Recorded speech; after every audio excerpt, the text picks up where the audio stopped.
que todos nuestros eventos son gratuitos y de acceso libre, con el fin de cumplir con nuestra misión de difusión del conocimiento científico de las ciencias forenses. En cuanto al certificado de asistencia, este es opcional, arancelado y nos permite hacer frente a los gastos operativos del Ateneo. El valor es de $4 para la región y para España y de 250 pesos para Argentina. Quienes quieran contar con certificado de este evento pueden dejar en la bandeja de chat su nombre, apellido y país de origen, así como su correo electrónico, mencionando que desean el certificado. El pago se puede hacer a través de PayPal o Mercado Pago. Les vamos a dejar el link en la bandeja de chat. También pueden abonar los certificados a través de otros medios como Western Union o MoneyGram. En ese caso, les enviaremos un correo electrónico con el correspondiente instructivo sobre cómo realizar el pago. No olviden, una vez efectuado, remitir constancia, ticket o documento que avale su realización a fin de poder cotejarlo.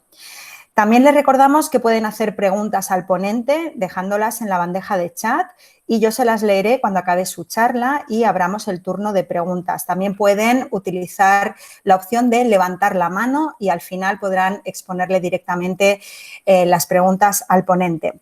Pueden mantener sus cámaras encendidas si lo desean, pero les pido por favor que mantengan sus micrófonos apagados para no entorpecer el desarrollo del evento. Les recordamos que estamos en las principales redes sociales. Nos pueden encontrar en Telegram, en Facebook, LinkedIn, Instagram, Twitter o también pueden ingresar en nuestra página web o escribirnos por correo electrónico. Ahora les vamos a dejar los enlaces en la bandeja de chat para que puedan seguirnos. Les recordamos también que estamos preparando con mucho cariño y mucho trabajo desinteresado el primer Congreso Internacional Multidisciplinario sobre Conductas Criminales, en el que participan nada menos que 25 ponentes de 22 países diferentes. Será los días 10, 11 y 12 de diciembre, es decir, este jueves, viernes y sábado. Les vamos a dejar el enlace también en la bandeja de chat para que puedan ver el magnífico programa que les hemos preparado. Y ahora sí, ya paso a presentarles a una persona a la que aprecio mucho. Él se llama Octavio Morella Ortín, es de España y es detective privado desde 1994. Es diplomado universitario en criminología, investigación privada, peritaciones informáticas y pericia caligráfica. Es miembro de la comisión que creó en su día el Colegio Oficial de Detectives de la Comunidad Valenciana en el año 2001. Y lleva ha estado 6 años ocupando el cargo de secretario y de vicedecano y desde el 2017 está en el cargo de decano de este Colegio Oficial de Detectives Privados. Como reconocimientos tiene la Cruz Militar al Mérito Naval, la Cruz al Mérito de la Guardia Civil, la Cruz al Mérito Profesional, 4 menciones honoríficas otorgadas por la Guardia Civil y la Policía Nacional.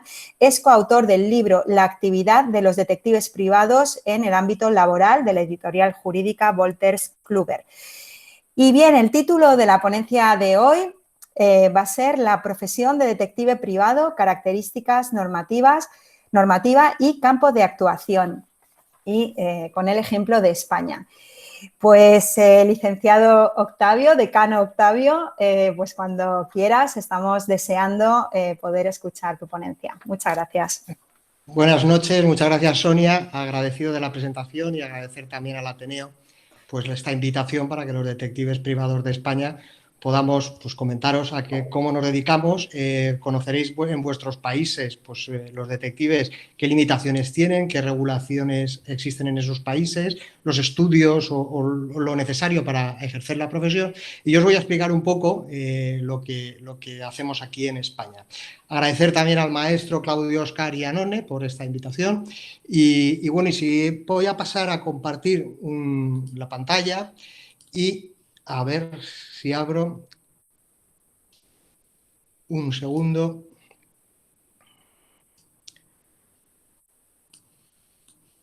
Y lo ponemos.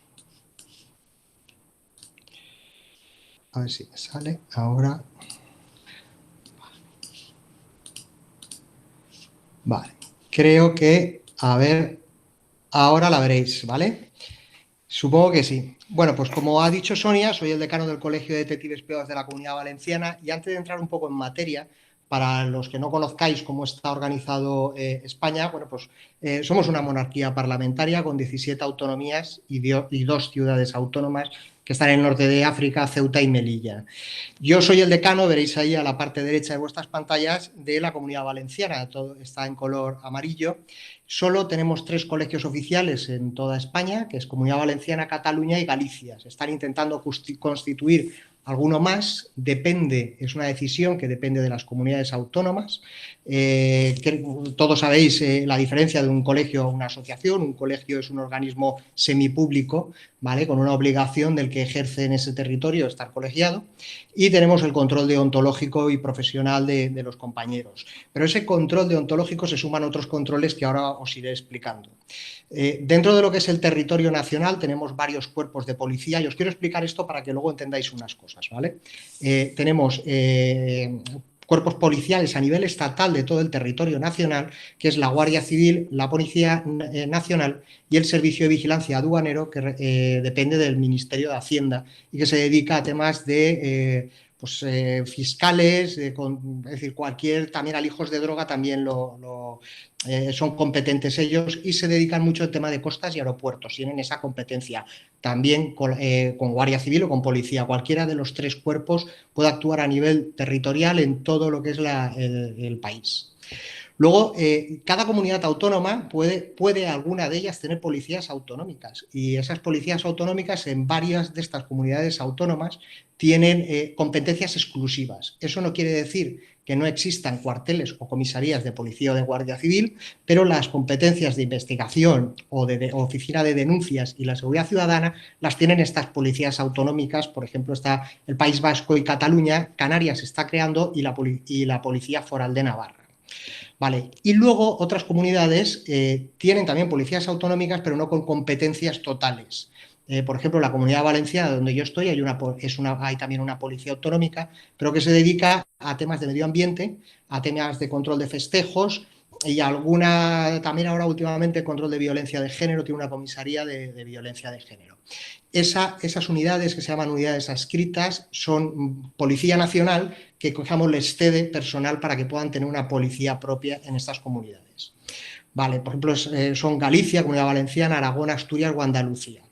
Y luego dentro ya lo que son los municipios, los ayuntamientos, hay ayuntamientos pequeñitos que no tienen capacidad de tener una policía local que se encargaría de la seguridad ciudadana y del tráfico, y otros más grandes, evidentemente, que en función del volumen de vecinos, pues tendrá más o menos policías. Dentro de estas policías estatales se dedican a la investigación de delitos y la seguridad ciudadana, y ahí es donde enlazamos con los detectives privados. Nosotros somos evidentemente una empresa privada, pero dependemos administrativamente de lo que sería el control de la Policía Nacional en todo el territorio nacional, y en las comunidades que tienen policía con competencias totales, como es País Vasco y Cataluña, también los detectives no solo tienen el control de esa Policía Nacional, sino también tienen el control de esas policías autonómicas. Los detectives privados nos dedicamos, es decir, el Estado nos ha reservado a nosotros pues, las investigaciones privadas, asuntos, como he puesto aquí, particulares, y la investigación de delitos, que eso lo vamos a ver después, que no son delitos públicos, que eso es competencia exclusiva del Estado y lo realizan estas policías. Vamos a irnos a retrotraernos un poco de dónde empiezan a nacer los detectives privados en España. A finales de 1800 y principios de 1900 empiezan a aparecer muchas agencias de detectives por todo el territorio nacional, preferentemente en Madrid y en Barcelona. Barcelona, en realidad, se lleva la palma, ¿no? Empieza, por ejemplo, esta empresa lo he puesto como ejemplo porque este señor, que es un señor francés que viene a vivir a Barcelona, monta la empresa La Humanité S.A. y se da cuenta de que, bueno, pues no había nada regulado, que no existe una titulación que pueda dar una profesionalidad a la gente que quiere realizar este tipo de actividades, y entonces él crea la primera escuela de detectives en España. Y si os dais cuenta, por ejemplo, en España, en la actualidad, los estudios son de 3 años. Bueno, pues aquí también tiene 3 cursos. un curso preparatorio genérico, que sería un curso, yo lo llamaría el preparatorio muy elemental, y luego ya empezaría un curso más profesionalizado donde se va a tener conocimiento de leyes y algo más de investigación y pesquisa teórico-práctica, y un último curso de ampliación donde ya entraría más policía científica, sería mucho más práctico. De todas formas, han tenido durante muchísimos años, y lo siguen haciendo en las universidades, enseñarnos mucha policía científica, huellas dactilares, impactos de disparos en un cristal, a ver cuál ha sido el primero, cuando nosotros no tenemos competencia de investigar delitos y tampoco tenemos unas bases donde poder hacer un cotejo de huellas dactilares. Pero bueno, me imagino que hay que dotar de mucho material esos cursos, y se nos enseñan cosas que, bueno, pues como conocimiento general está muy bien, pero luego en la práctica ciertamente las utilizamos muy poco. En la parte de abajo, donde pone nota, no lo vais a leer bien, pero yo ahora vamos a pasar a otra diapositiva y la voy a poner un poquito más grande, ¿vale? Entonces, aquí abajo, si os dais cuenta, en la parte de abajo dice que estos cursos se establece para hombres y también para señoritas. Ahora que estamos muy poniendo en valor la función de las mujeres, bueno, pues ya os dais cuenta que en nuestra profesión, los detectives privados, ya en 1800 las mujeres eran detectives privados, participaban, hay varios libros que hablan sobre determinadas mujeres, y la verdad es que en nuestra profesión no existe ninguna diferenciación entre los dos sexos. Más bien, si a mí cuando me preguntan sobre las mujeres, la validez de las mujeres en la profesión de los detectives, digo que posiblemente sean hasta mucho mejores que los hombres, porque tienen unas ventajas que nosotros no tenemos. Pasan más desapercibidas, llaman menos la atención, una mujer genera genera menos agresividad. Yo me pongo un traje de chaqueta y me voy a hacer una gestión en una vivienda y posiblemente a lo mejor piensan que les voy a vender una enciclopedia. Y si voy vestido con unos tejanos y un suéter, pues piensan que a lo mejor soy una persona que quiere hacerles algo mal o quiero robar. Sin embargo, una mujer genera una determinada confianza que hace que se les traslade más información y consiguen muchos mejores resultados que los hombres. Si os dais, es decir, la Guardia Civil, por ejemplo, hasta 1988 no consiguió tener mujeres dentro del cuerpo, y para ellos era fundamental, porque las investigaciones que se realizaban, sobre todo contra el grupo terrorista ETA, hay una famosísima foto que se ven a dos guardias civiles con sus dos mujeres paseando por una localidad francesa. Estaban realizando pues unas gestiones y controlando a ver pues, unos terroristas que sabían que estaban ahí afincados. Tenían que utilizar a sus mujeres porque no habían compañeras. Sí que la Policía Nacional abre esa puerta a la inclusión de la mujer mucho antes, y en 1979, nada más aprobar nuestra Constitución, nada más salir, un poquitos años después de salir de la dictadura, pues ya sí que se les abre la puerta, y la policía en estos momentos hay mujeres en los más altos rangos de la Policía Nacional. Esto es una publicidad de un detective de Barcelona. Bueno, pues la he puesto aquí como ejemplo. El hombre tenía muy buen criterio de sí mismo, ¿no? Se llamaba Gran Detective Particular. Y nos vamos a pasar a lo que son esos orígenes jurídicos que hemos empezado, o más bien reglamentarios, que nos han ido regulando la profesión. Como bien he dicho, en finales de 1800, 1900, empezaron a aparecer un montón de agencias de investigación que se dedicaban fundamentalmente al tema más mercantil, trabajos de empresa es lo que realizaban, más que temas privados, que luego fueron evidentemente abriendo su abanico de investigaciones y fueron pues, captando también ese trabajo personal.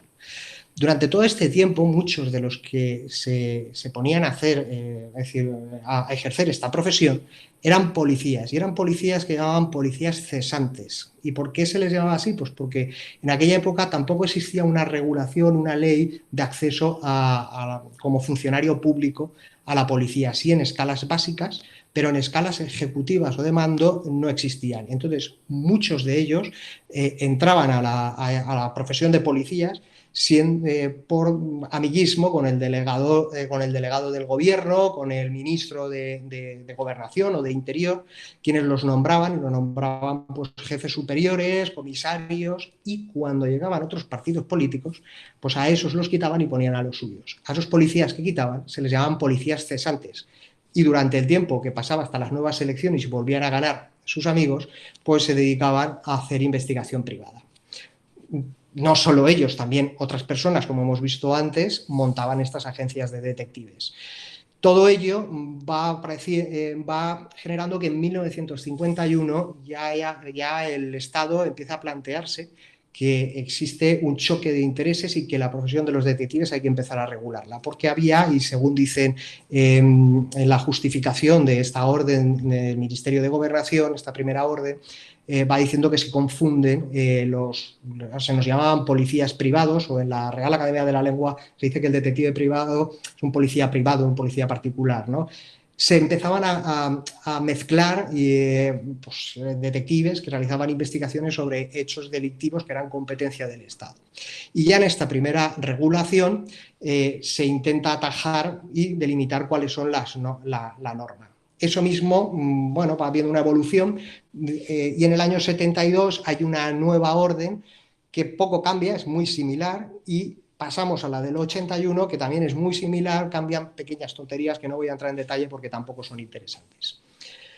Nosotros a este momento teníamos esas órdenes del Ministerio del Interior o de Gobernación y era como un estatuto privado, es decir, solo de los detectives privados. Pero en ese momento creen que hay que hacer una ley de seguridad privada, que la hacen en el año 92 y nos meten en el mismo saco que las empresas de seguridad, vigilantes, etcétera. Y pasamos a formar parte ahora pues, de lo que se llama el colectivo de la seguridad privada en España, que una de las especialidades, como yo le llamo, dentro de los vigilantes de seguridad, directores, jefes o vigilantes de explosivos o escoltas, pues está también la especialidad de detectives privados.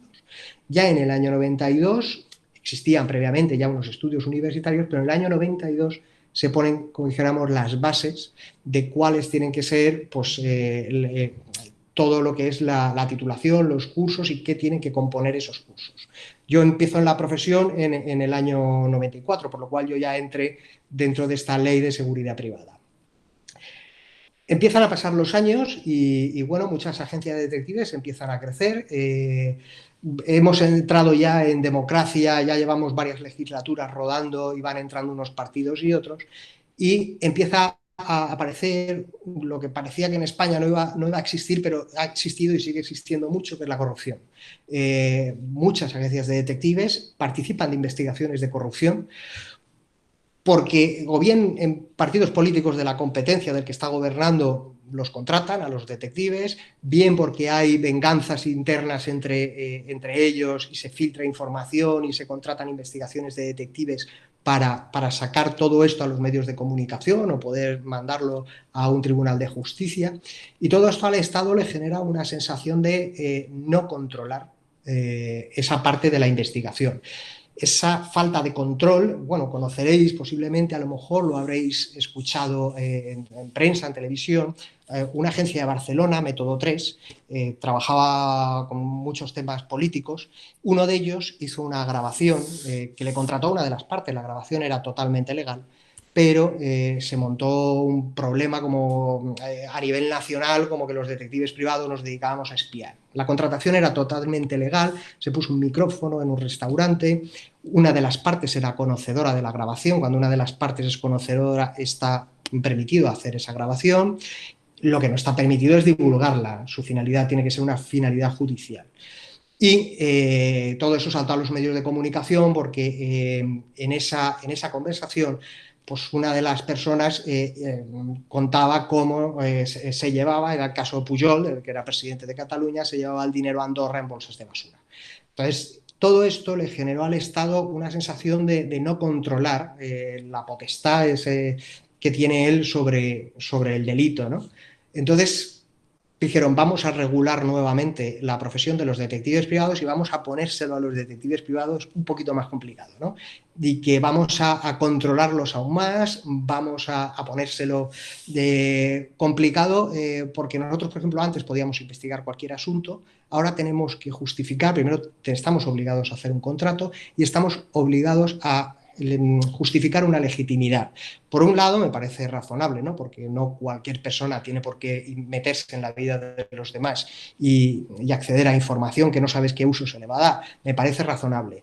Pero sí que se han ampliado muchas cosas en el entorno nuestro de control interno de las investigaciones que hacemos. No es que tengan acceso al contenido, pero sí que tienen una serie de controles que nos supervisan y nos dificultan mucho el trabajo. Luego existen, bueno, eso lo veremos más para adelante, determinadas obligaciones que tenemos. Las investigaciones que hacemos, yo siempre lo digo, hoy en día, y desde que se ha venido esta ley, es siempre cualquier investigación en la que podamos justificar una legitimidad, bien en el ámbito civil o bien en los delitos a instancia de parte. Si no podemos justificar una causa razonable, que será nuestra justificación y lo que nosotros entendemos, luego ellos pueden pasar a Policía Nacional a hacernos unas inspecciones y si entienden que esa legitimidad no era tal, podemos ser sancionados. Por lo cual tenemos que ir con mucho cuidado. Esta ley de 2014, en el artículo 48, nos indica cuáles son las investigaciones que nosotros podemos hacer, son las que resulten necesarias para la obtención y aprobación por cuenta de terceros, y vuelvo a repetirlo, legitimados, de información y pruebas sobre conductas o hechos privados. Y fundamentalmente trabajamos en el ámbito mercantil, personal y laboral, todo en temas privados que no sean delitos. Luego información, esto sí que lo voy a explicar un poquito más, ferias, hoteles y exposiciones.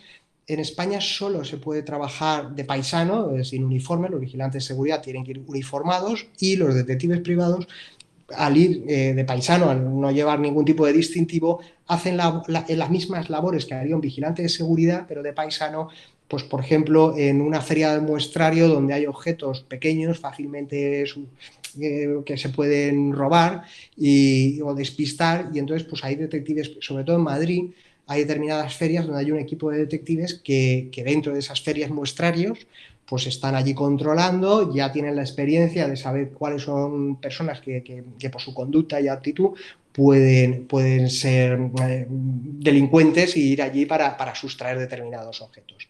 Y luego los delitos que son a instancia de parte, que me imagino más o menos en todos los países, pues supongo que serán más o menos los mismos, ¿no?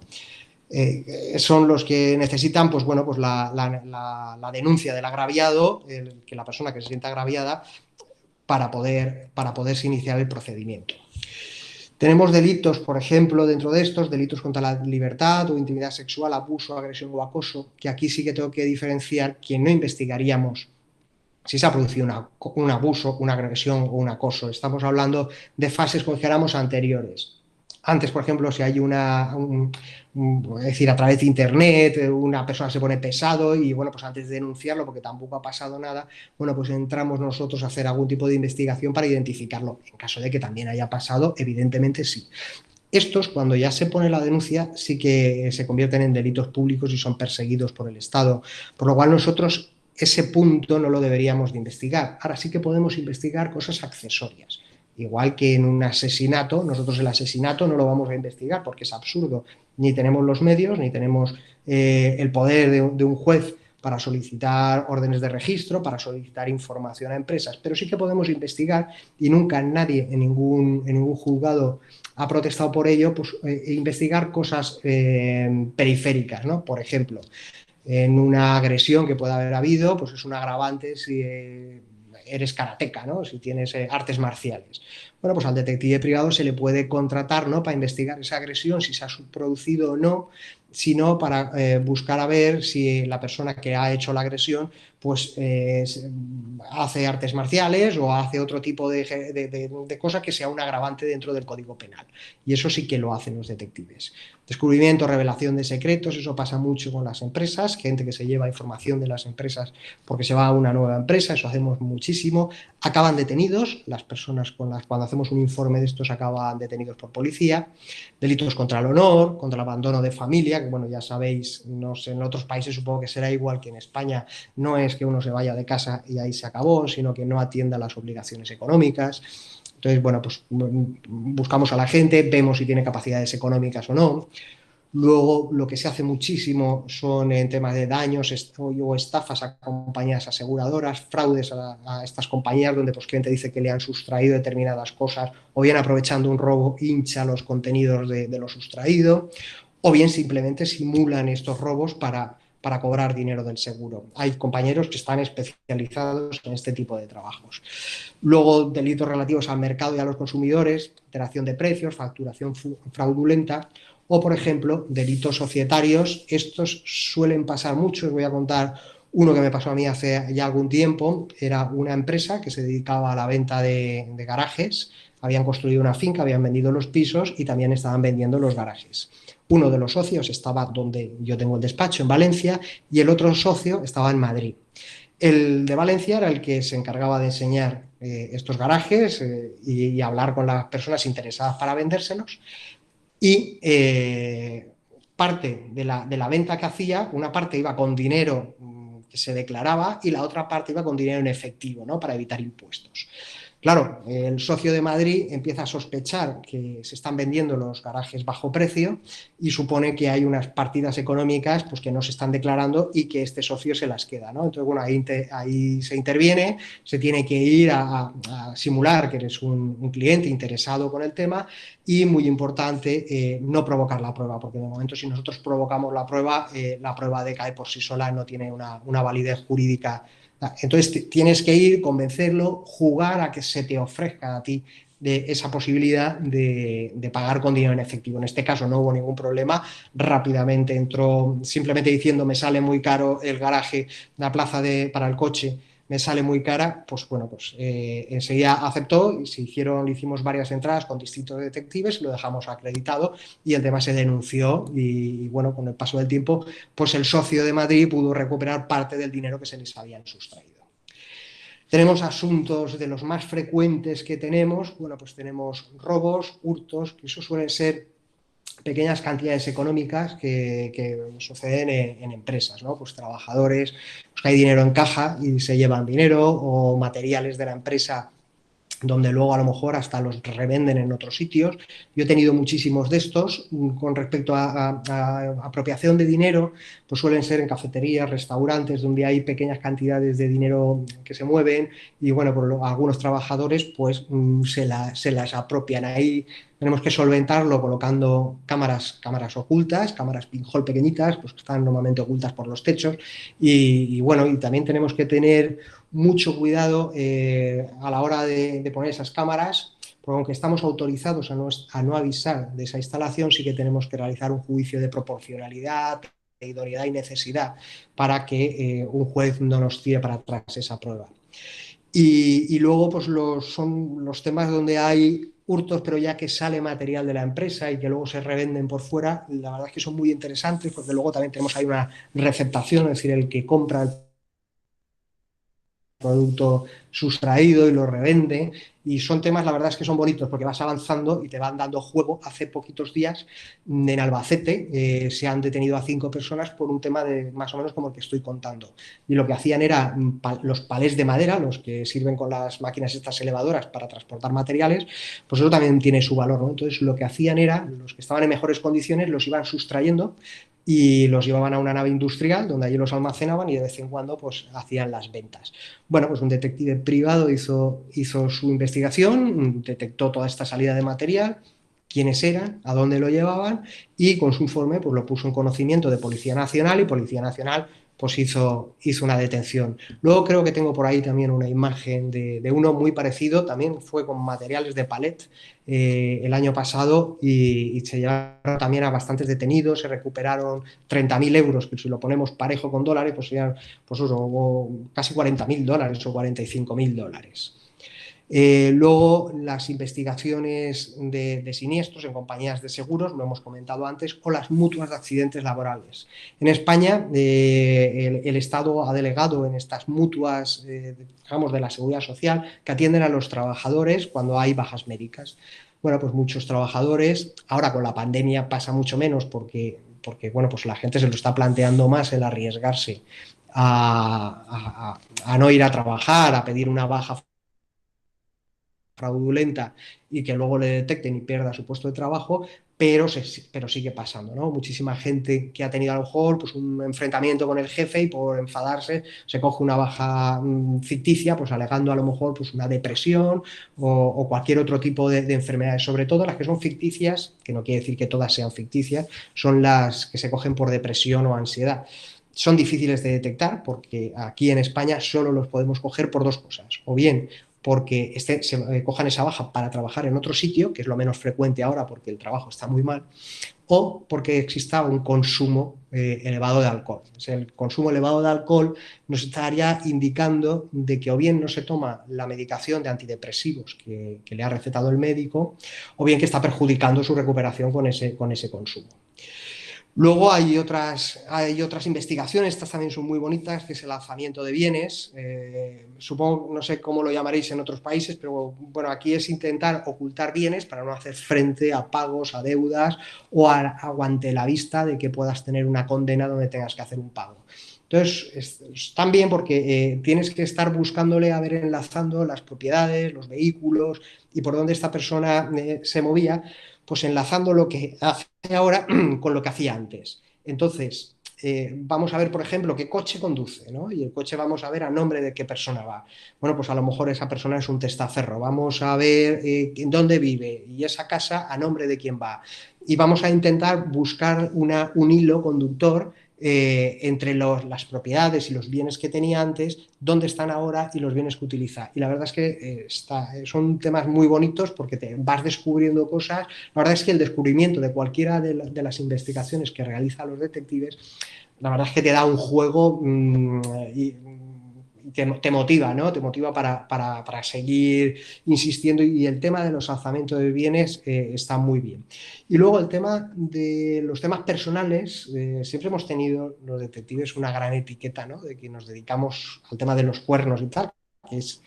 Hace unos años, yo cuando empecé sí que ciertamente había mucho tema de infidelidad. Luego la ley cambió en España y los temas de infidelidad ya no se aportaban a los procedimientos judiciales como un motivo de una causa de separación o de divorcio. Ahora, con que digas que no te gustan sus ojos, bueno, yo creo que no hace falta ya ni decir nada. Puedes entrar a presentar una demanda, nadie te puede obligar a estar casado y presentas una demanda. Pero en esa demanda existen una serie de medidas y sobre todo cuando hay hijos, pues están las pensiones de alimentos o la pensión compensatoria que se le da al cónyuge pues más desfavorecido, ¿no? Y para que mantenga un nivel de vida más o menos equiparado a lo que tenía anteriormente. Esas pensiones de alimentos que van a los hijos, bueno, pues a eso es una guerra, ¿no? Unos intentan pagar menos y los otros intentan que se paguen más. Y muchas de los padres, pues padres o madres, pues ocultan ingresos pues, o bien para que el otro le pague más dinero o bien para no pagar más dinero. Entonces, ahí entramos los detectives privados, a intentar acreditar esas circunstancias y situaciones en las que luego he puesto algunas imágenes, que veremos algunas fotografías, donde pues, es un trabajo real para acreditar que una persona está realizando una actividad laboral. En ese caso no quería pagar esa pensión de alimentos y alegando que no tenía ingresos y bueno, ahí entramos los detectives privados para acreditar que sí es. Hay una diferencia importante, ya no solo esa obligación de ese pago de alimentos, sino que si tú no pagas los alimentos porque no puedes, la repercusión judicial es distinta a si no los pagas porque no quieres. Si estás ocultando, puedes ir a prisión. Entonces, pues bueno, se nos contrata mucho en esos dos campos. Luego, hace 2 o 3 años, hubo una sentencia del Tribunal Supremo donde habló de la utilización de la vivienda familiar y determinó que esa vivienda familiar que se otorgaba a los menores y al cónyuge que estaba pues, más necesitado, pues solo la podían utilizar esos menores y ese cónyuge. No podía entrar una tercera persona a vivir en el domicilio. Se hacía frecuentemente y los papás que se quedaban dentro de esa casa, el papá o la mamá, pues conocía con el tiempo a otra persona y hasta esa persona entraba a vivir en esa vivienda que era al 50% del que estaba fuera y que encima posiblemente a lo mejor hasta estuviera pagando la hipoteca, ¿no? Entonces era muy injusto. Nos contratan muchísimo. Yo en este momento tengo 2 temas abiertos sobre el tema de la utilización de la vivienda familiar, pues acreditar que hay una tercera persona que no tiene ningún título ni de propiedad ni de nada en esa vivienda y para intentar, pues eso, que el juez determine que se venda la vivienda, que se reparta el precio de la misma y se extinga ese derecho a esa utilización. Y luego, bueno, la investigación informática, que desde los años 90 hasta la fecha se ha disparado exponencialmente. Hay compañeros, por ejemplo, que se han estado especializando en ese terreno. Aquí en Valencia tenemos a un detective que es única y exclusivamente se dedica a investigación informática, a localizar datos en discos duros, lo llevamos a empresas, por ejemplo, cuando ha habido una fuga de información y él a través de los logs, de lo que queda todo registrado dentro de los ordenadores, aunque hayan borrado correos, aunque hayan borrado datos, recuperamos toda esa información para aportarla como una prueba ante un tribunal de justicia. Y luego también pues hemos perdido con tantas redes sociales, tantos smartphones y tal, hemos perdido un poco la posibilidad de hacer tanto seguimiento como antiguamente lo hacíamos, ¿no? Porque antes una persona para conocer a otra, me pongo a hablar nuevamente de temas de infidelidad, pues tenía que irse a una discoteca, irse a tomar una copa por algún sitio y entonces era el momento donde nosotros aprovechábamos para ver si tomaba contacto con personas, si intentaba conocer a otros, qué discotecas iba y tal. Hoy en día con los smartphones, pues a través de internet contactas con las personas, ligas por ahí y nos lo pone más difícil porque hay que buscar el momento exacto cuando va a haber un contacto físico, ¿no? Antes era muchísimo más fácil. Pero bueno, es la evolución tecnológica y vamos a tener que ir adaptándonos a ella.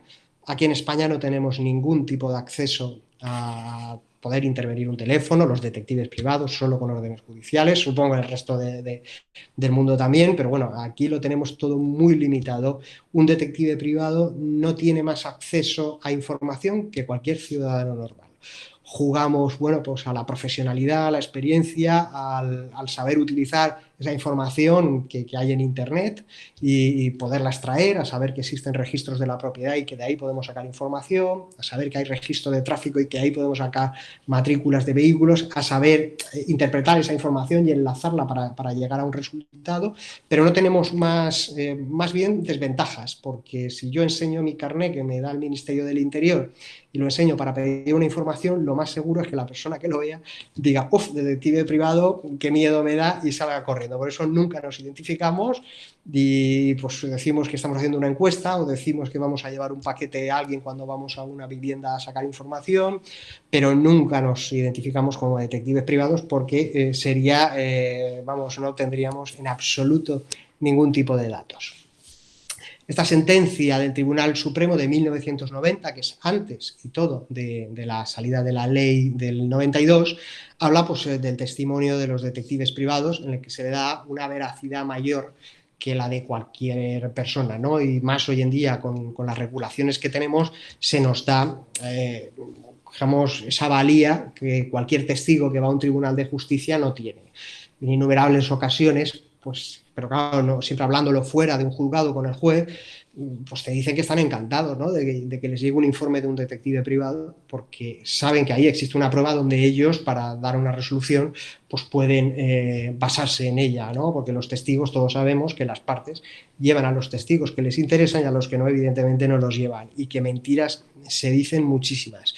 Yo he tenido temas de todo, por ejemplo, en los temas laborales, la prueba aquí en España se presenta en el momento de la vista de juicio, por lo cual la prueba es sorpresa. La otra parte no está preparada de la prueba que se va a presentar. ¿Qué es lo que pasa? Que aunque al inicio de juicio sí que se hace la exposición de la prueba que se quiere valer cada parte, los testigos que van a ir entrando a declarar no saben qué pruebas hay. Por lo cual, a lo mejor están contando mentiras impresionantes y cuando el detective entra, pues dice todo lo que hay, con sus fotografías, sus vídeos, etcétera, y en muchísimas ocasiones, no sé cómo se llamará en otros países, pero aquí se llama deducir testimonio, que es abrir un procedimiento penal contra ese testigo por mentir en un sede judicial, porque ha quedado acreditado en el momento. Ahí me ha pasado en varias ocasiones y me ha pasado sobre todo con representantes sindicales de los trabajadores, con los sindicatos, que luego entraré. Si no me olvido, creo que luego tengo un punto en el que hablamos algo de eso. La prueba de los detectives, hay un desconocimiento bastante profundo. Yo en muchas ocasiones cuando hablo con los abogados que me contratan me dicen, ya te hemos propuesto como perito. No, no somos un perito, nosotros no valoramos las circunstancias, nosotros nos dedicamos somos un testigo cualificado y por estas sentencias y autos del Tribunal Supremo no es tampoco una prueba documental, es una testifical documentada. Es decir, el detective privado se limita a especificar qué es lo que ve y a redactarlo de la mejor manera posible. No es un informe policial, que el policía sí que deduce, supone, intuye, pero porque es un informe destinado al conocimiento bien del fiscal o bien del juez, para que ellos pues, tomen las acciones que crean oportunas. Nosotros no. Nosotros es una prueba testifical y tenemos que redactar lo que vemos y ser asépticos. No podemos decir, yo por ejemplo puedo decir que observo que una persona va caminando por la calle y que no se le observa ningún tipo de impedimento, ni ningún tipo de... no realiza gestos de dolor, y realiza movimientos con sus brazos y con sus articulaciones de forma natural.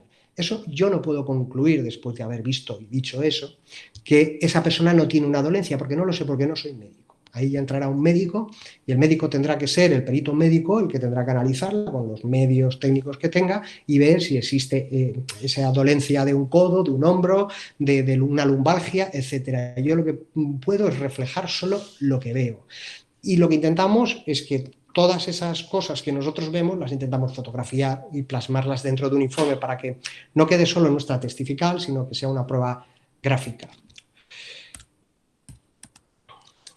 En la ley de enjuiciamiento civil, que hubo una modificación en el año 2000, pues en el artículo 265 ya habla de que las pruebas, es decir, a toda demanda o contestación, deberán de acompañarse los informes elaborados por los profesionales de la investigación privada, dice legalmente habilitados. Bueno, pues solo hay los profesionales de la investigación privada, solo somos nosotros. Evidentemente se da por hecho que estamos legalmente habilitados.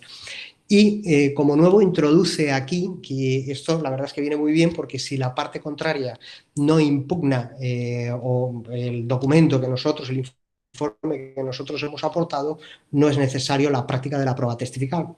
Por eso en innumerables ocasiones no llegamos ni a entrar a que se nos practique una testifical, un interrogatorio de preguntas para ratificarnos, porque si la otra parte da por cierto el contenido del informe, pues bueno, pues ya está.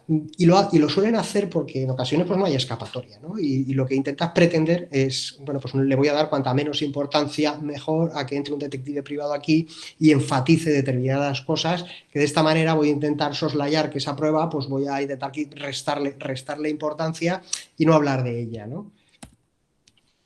Y luego dentro de toda esta ley de seguridad privada que tenemos, lo que yo he dicho que es una ley tremendamente, es decir, nos impide a nosotros realizar muchas actividades, sobre todo esa investigación en delitos, pero también nos obliga y nos va a obligar, porque estamos a expensas de un reglamento, a que existan, por ejemplo, los detectives privados van a tener unas medidas de seguridad muy parecidas a las que tienen las joyerías en España.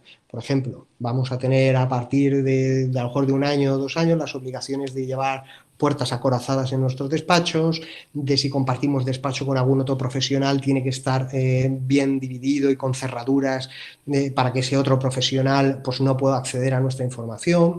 Cuando, por ejemplo, mi mujer es abogada y tiene muchísima más información de la que yo pueda tener, porque yo no tengo informes médicos, yo no tengo informes de declaraciones de bienes, de declaraciones de la renta o de los tributos que paga cualquier persona, ni informes, no sé, de cualquier tipo particular. Eso nosotros no lo tenemos, solo de la información que nosotros hacemos por la calle. Por lo cual, a nosotros sí que se nos va a imponer una serie de medidas con cuidado, que vamos a tener que, por ejemplo, tener cámaras cableadas para intentar evitar que se puedan ser inhibidas esas cámaras, bueno, una serie de medidas de seguridad muy importantes.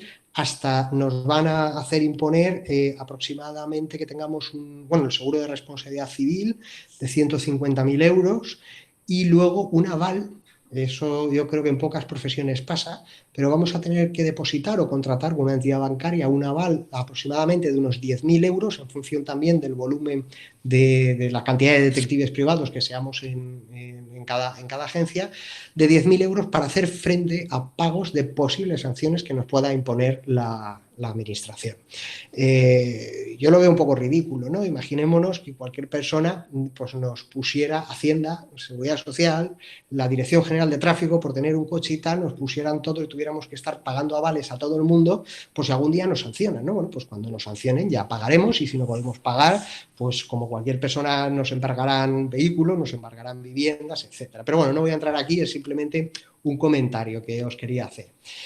Dentro de esta ley que nos obliga en muchísimas partes de la misma, lo dice reiteradamente, pues a comunicar los hechos delictivos de los que tengamos conocimiento. De todas formas, es casi una necesidad que tenemos, porque cuando a nosotros nos contrata un particular o una empresa y descubrimos determinado hecho delictivo, el principal interés que tiene ese empresario o esa persona es que se interpongamos una denuncia para llegar a judicializar el tema y buscar una resolución. Nosotros no podemos detener ni podemos realizar determinadas cosas, nos quedamos en la aportación de una prueba. Y tenemos la obligación de prestar auxilio, lo de eso son las siglas de fuerzas y cuerpos de seguridad del Estado, sobre las investigaciones que ellos estén realizando en beneficio de la seguridad pública. Es decir, nosotros, por ejemplo, la policía se entera que estamos realizando una investigación y que para ellos les es de interés o ellos también están realizando una investigación sobre esas personas o sobre esas empresas. Bueno, pues van a venir a nuestros despachos, nos van a decir con un oficio, una orden, se llamaría un oficio, una orden, pues que quieren tener acceso a toda la información que nosotros tenemos. Y esa es una de las vías por las cuales nosotros vamos a tener la obligación de facilitar esa información y la otra vía sería por una orden judicial. Por otra manera no hay posible, no puede llegar un policía y pedirnos información, no, en absoluto, tienen que solo esas dos vías. Y luego nos hablan, por ejemplo, dentro de la ley que tenemos nosotros, pues esa información bidireccional, que lo dicen con la boca pequeña porque no se lleva a efecto. Nosotros sí que tenemos esa obligación de colaborar con ellos, pero la obligación de colaborar ellos con nosotros es muy limitada. Lo único que yo he conocido hasta la fecha es que sí que se nos facilitan y se nos pasó un formulario al colegio por si algún compañero tenía esa necesidad. Yo tuve una necesidad, lo probé y sí que me facilitaron la información, un formulario donde yo ponía quién era mi cliente, quién era mi investigado y justificaba qué tipo de investigación estaba haciendo y la necesidad de información que tenía, solo lo relativo a si existía una orden de alejamiento entre ambos, ¿no? Por una orden de protección. Entonces sí que me facilitaron esa información, me dijeron en ese caso no existe ninguna orden de protección entre ambos, por lo cual se pueden acercar y no hay ningún juzgado ha determinado un alejamiento.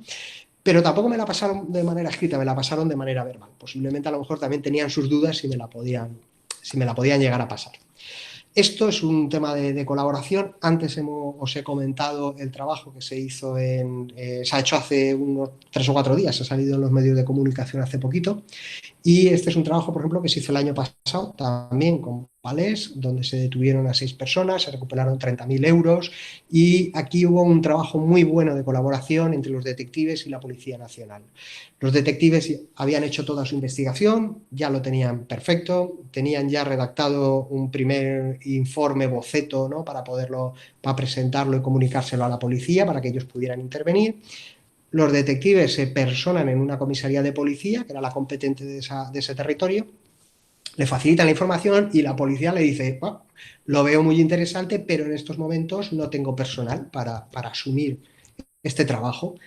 y les proponen a los detectives privados si pueden mantener ellos las vigilancias, no durante esa tarde, sino también durante la noche, para garantizar que el material está donde está, que los vehículos están todos donde tienen que estar, y entonces los detectives aceptan, mantienen esa investigación, esa vigilancia durante toda una noche, y por la mañana los detectives continúan, claro. Y según iban incorporándose los policías a la comisaría, pues los iban mandando a hacerles relevos a los detectives privados. En algunas ocasiones se estaban produciendo seguimientos de camiones y por teléfono móvil pues iban los policías llamando a los detectives diciendo vale, ya hemos localizado el camión, ya os vemos, iros vosotros que ya nos quedamos nosotros. Y bueno, la verdad es que el trabajo fue muy bueno. Hace pocos días nosotros condecoramos al subinspector de policía que colaboró con nuestros compañeros, hicimos un acto en la Jefatura Superior de Policía y le impusimos una cruz de las que tenemos nosotros reguladas dentro de nuestros estatutos.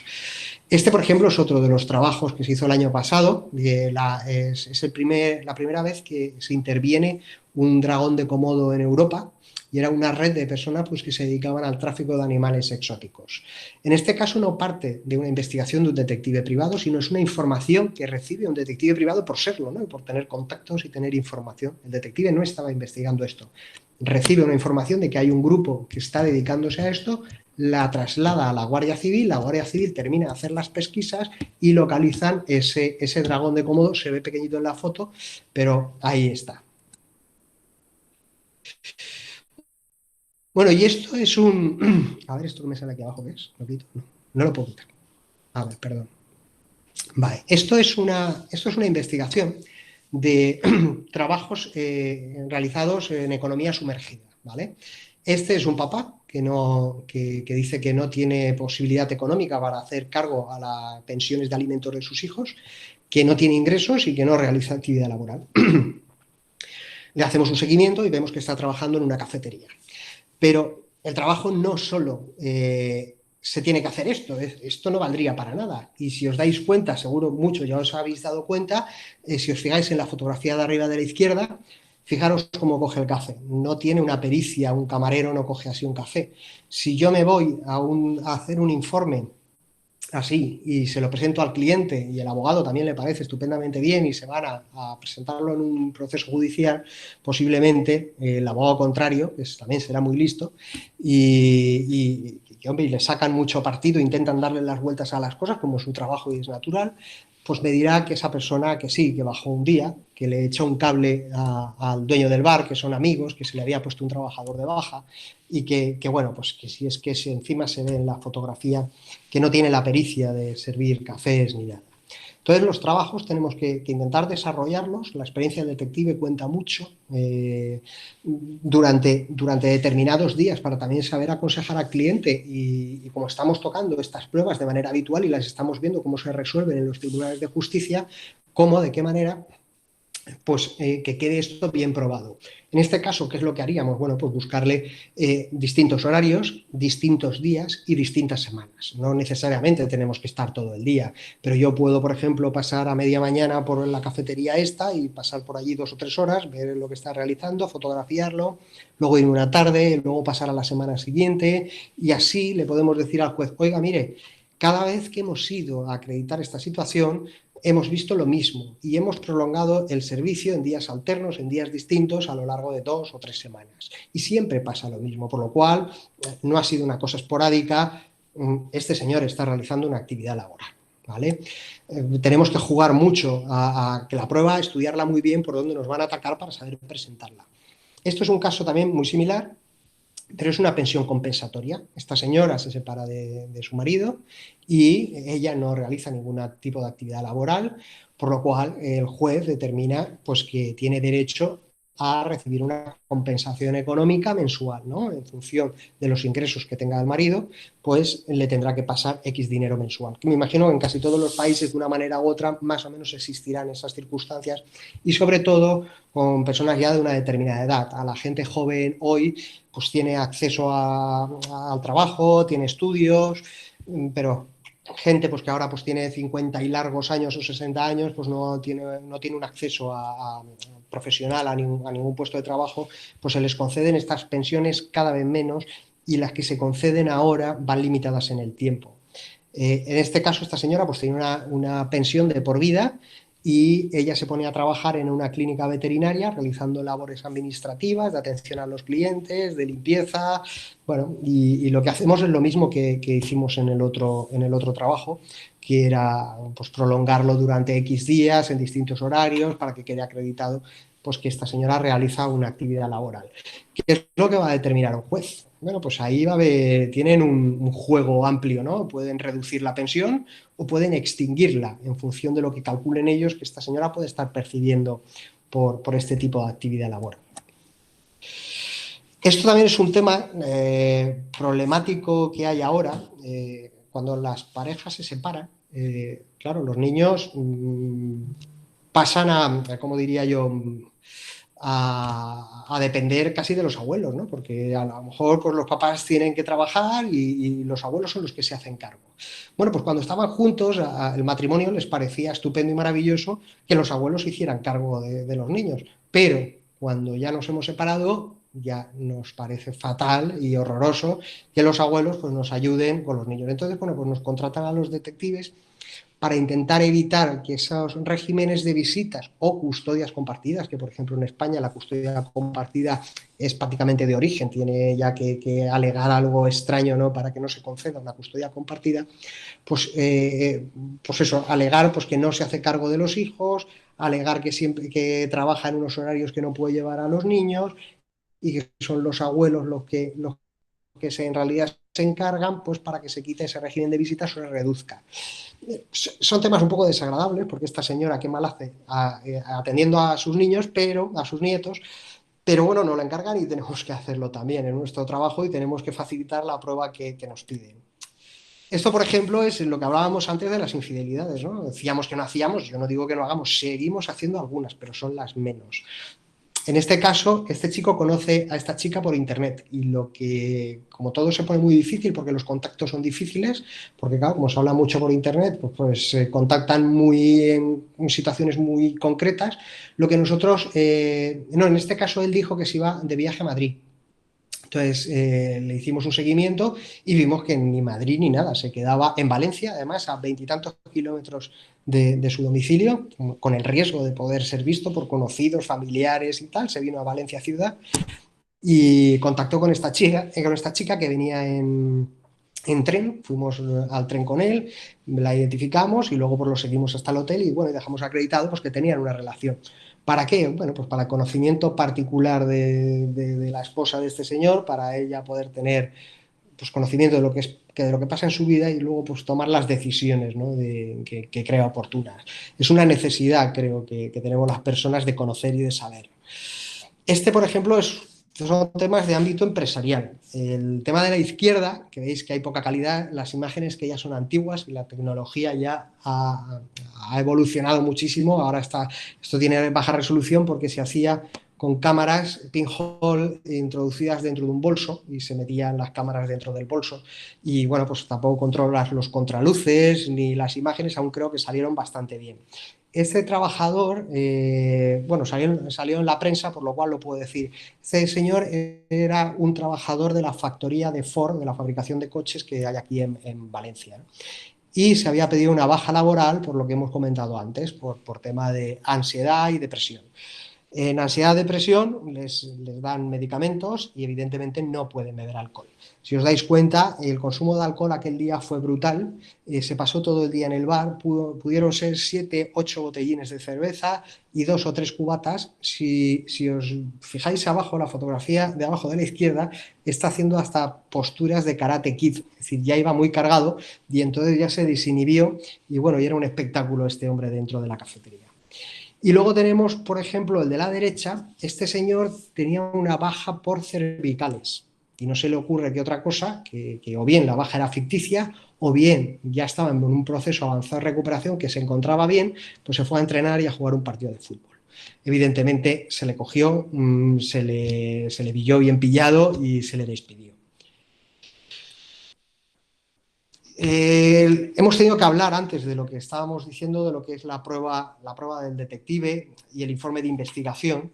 No sé si he ido muy rápido, pero no sé ni el tiempo que llevo, pero bueno, vale, seguimos. La prueba tiene que ser clara y concisa. ¿vale? Hemos comentado que no somos peritos, somos testigos, y como testigo tendríamos, yo siempre pongo el ejemplo de que tendríamos que redactar igual que redacta un notario. Un notario llega y redacta lo que ve, no supone ni valora. Entonces debemos de reflejar la realidad de lo sucedido. No debe el detective entrar en valoraciones, eso lo hemos estado comentando antes. Debe ser el informe lo suficientemente extenso y prolongado para que acredite bien la situación, y eso lo estamos viendo con lo que os he comentado antes de elegir los días, las horas, y que sea prolongado en el tiempo para que quede bien acreditada la prueba. Y luego tendremos que adjuntar pues a esos informes los documentos que hemos ido obteniendo. Bueno, pues hemos obtenido un registro de la propiedad aquí en España, podemos, dando un nombre, nos dicen qué propiedades tienen todo el territorio nacional, o si hemos sacado un informe de un vehículo de tráfico, pues todo eso lo adjuntaremos como documentos anexos al informe. Debemos de proteger muy bien la cadena de custodia. Aquí en España, con el tema de la cadena de custodia, es decir, con la prueba obtenida, tanto imágenes, fotografías, como cualquier documento que queramos adjuntar a nuestro informe, debemos de garantizar mucho, porque si no la prueba puede decaer, y para ello en ocasiones pues, nos hace falta que entren determinados peritos que estamos autorizados a que participen de determinadas partes de nuestra investigación e incluir sus informes dentro de los nuestros, ¿vale? Y luego tenemos que utilizar mucho porque aquí, por ejemplo, yo hago una grabación de vídeo, una cámara oculta, un audio o lo que sea, y yo cuando emito el informe le vamos a dar ese soporte informático, ese CD, ese pendrive, se lo vamos a dar al cliente. El cliente se lo va a llevar a su abogado. El abogado lo va a tener en su despacho relacionado con muchísimos más abogados sin ningún tipo de medida de seguridad. Eso se va a incorporar a una demanda que se va a presentar a un tribunal de justicia. En el tribunal de justicia, y ahí pierde totalmente cualquier tipo de seguridad, porque van a venir las partes, van a pedir todo lo que son los autos, todo lo que es el procedimiento, y cualquiera puede llegar a cambiar hasta un documento, puede manipular y cambiar un CD o cambiar un pendrive. Por lo cual nosotros vamos a garantizar esa prueba y la garantizamos utilizando lo que son el código hash. Es un código alfanumérico que lo que te hace es darte una huella digital del documento que tú aportas, ¿no? Entonces aportamos determinado documento diciendo que tiene una huella digital tal, y así, si en un futuro pues eso pudiera ser manipulado, pues nosotros diríamos, oye, el que nosotros aportamos tiene esta huella digital, este no es el que hemos aportado nosotros. Y os lo voy a poder volver a aportar y vais a ver que es el mismo, porque si le hacéis la prueba vais a ver que tiene la misma prueba digital. Hay una sentencia muy buena, que es la que marca la sentencia del Tribunal Supremo, que es la que marca cuáles son los tipos de prueba, es decir, cómo acreditar toda la prueba digital dentro de un proceso judicial. Entonces te habla de toda la prueba que se puede obtener de los teléfonos móviles, de WhatsApp, todo lo que son las conversaciones de WhatsApp, capturas de pantalla, cómo acreditarlo y tal. Y la verdad es que hace una redacción perfecta. Si tenéis curiosidad, sobre todo los que os dediquéis al derecho en vuestros países, pues si no han sacado en vuestros países una sentencia de este tipo, la verdad es que es muy interesante para garantizar esa cadena de custodia. Y bueno, y con esto que os quiero poner un vídeo porque quiero que hagáis, yo lo pongo en las universidades y creo que es bastante instructivo porque deja muy bien reflejado lo que es la prueba. Y bueno, lo veis, y si luego queréis podemos comentar algo. A ver, voy a compartir ahora este vídeo, que estoy compartiendo pantalla, ahora estáis viendo mi pantalla, ¿vale? Voy a decirle aceptar. A ver si se abre con esto, y si no lo abriré con otro reproductor. No me abre aquí, voy a abrirlo con otro. Voy a verlo con... Bueno, os pongo un poco en antecedentes. Esto es un trabajo que se realiza porque hay una sustracción continuada de dinero de una caja registradora de una cafetería, ¿vale? Entonces, yo soy muy manitas y me gusta mucho todo, y yo mismo me automonto, llevo toda la vida y le monto a otras agencias de detectives cámaras ocultas. Yo tengo 7 o 8 equipos, y hay compañeros pues, que no les gusta la electricidad, no les gustan los cableados y tal, y yo se los monto. Entonces, me voy con todo mi aparataje a ver la cafetería, y ya directamente te vas con todo, ¿no? Llego allí y le digo Aquí difícil poner una cámara porque no existe un techo removible donde podamos ocultar las cosas, el cableado va a estar complicado, pero bueno, al final intenta siempre buscar algún sitio. Y el sitio era complicado, estaba lejos, la calidad no es muy buena, pero quiero que os fijéis en un detalle. Porque, a ver, no sé cómo explicároslo, quiero que os fijéis en unos detalles. Bueno, luego vamos a ver el vídeo y luego hacemos esa reflexión. He intentado taparle la cara a esta señora, que los detectives privados no utilizamos ese tipo para tapar caras, en fotos sí, pero en vídeos la prueba nos la quedamos nosotros el vídeo y lo ponemos a disposición judicial para no tener ningún problema. Entonces ya es el juzgado quien nos lo pide. Vale, os pongo el vídeo. O sea, aquí veis la cámara registradora, la trabajadora llega, coge, vale, y se va. Ahora creo que hay una repetición más cercana. Veis que la calidad es baja, ¿veis? Más cercana. Coge y se va. Y esto es otro día, repite, coge y se va. Creo que queda un poquito, no sé si hay otra repetición. A ver. Sí, coge y se va. Son muy parecidas las imágenes, parece que sean las del mismo día, pero no lo son. Bueno, aquí básicamente, primero la cámara está mal puesta y cuando yo en las universidades que hacemos charlas de estas lo enseño y lo pregunto, les digo a los alumnos qué es lo que ven. Y muchos de ellos me dicen, bueno, ha cogido dinero de la caja, se lo ha introducido en el bolsillo y se ha ido, ¿no? Y algunos siempre más avispados se da cuenta de que no ha sido así. No hemos visto nada, en realidad no hemos visto nada, porque nadie ha podido ver una moneda, nadie ha podido ver un billete, nadie ha podido ver nada. Ya digo, la cámara está mal puesta, no hubiera servido eso como prueba. El cliente y el abogado estaban como locos, de contentos y encantados hasta que se les hizo la reflexión. Y yo les dije, si yo fuera el abogado de la parte contraria, cuando me despidas, lo primero que voy a argumentar yo va a ser que no, que lo que cogió era una llave pequeña que había ahí en la caja registradora, porque en el fondo del local tienen un armario donde se guardan determinados condimentos de alto valor y bueno, ellos se lo guardan bajo llave. Nadie ha visto cómo nadie se ha llevado cantidad económica alguna, por lo cual la prueba no valdría para nada. ¿Qué es lo que nos demuestra esto? Bueno, pues que tenemos que mirar siempre la prueba no desde nuestro propio interés, sino desde cómo nos la van a atacar la parte contraria. Y para eso tenemos que ser muy cautos y no dejarnos llevar por la emoción del momento y pensar que todo lo tenemos solventado. Hay que ser muy frío. Y con esto, no sé si he cumplido el tiempo, si me he pasado o qué es lo que he hecho. Agradecido, muchas gracias. Y si tenéis alguna duda, alguna pregunta que yo pueda responder, pues encantadísimo, aquí estoy. Octavio, muchísimas gracias. Pues hemos estado encantados escuchándote y aprendiendo sobre esta profesión. A mí me ha parecido especialmente apasionante porque, bueno, compartimos algunos intereses por profesión y hay varias preguntas ya esperando, pero yo te quería hacer una y es ¿qué habilidades crees tú que tiene que tener un detective privado? Aparte de tener la formación, como dices tú, reglada que tenéis que tener, ¿crees que tenéis que tener alguna habilidad especial?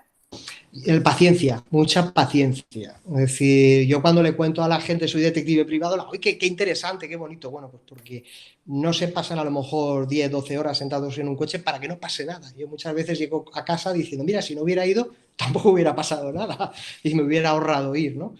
Lo que pasa es que, bueno, pues tiene ese juego. Ahí el otro día me preguntaron que qué dentro de la profesión, qué es lo que más me gustaba hacer. Y ahí yo les dije a los alumnos, pues lo que me gusta es estar sentado haciendo una vigilancia, ¿no? Porque estás siempre a ver qué es lo que va a pasar. Si encima estás en un vehículo donde no se te puede observar, pues ves cómo la gente actúa sin ser observada. Es curioso eso. Y en ocasiones, pues tienes esos subidones de que cuando consigues algo, cuando consigues la fotografía, la prueba, el dato, la verdad es que te da un subidón de adrenalina que es muy motivador y ayudar sobre todo muchísimo a la gente. El darte cuenta de que, bueno, que con tu trabajo, pues puedes solventar cosas que si no existiera esta profesión y nadie pudiera aportar una prueba, pues no existirían determinados procesos judiciales, la gente no podría defenderse en determinadas cosas porque no son competencias policiales. Pero sobre todo la paciencia, paciencia y paciencia.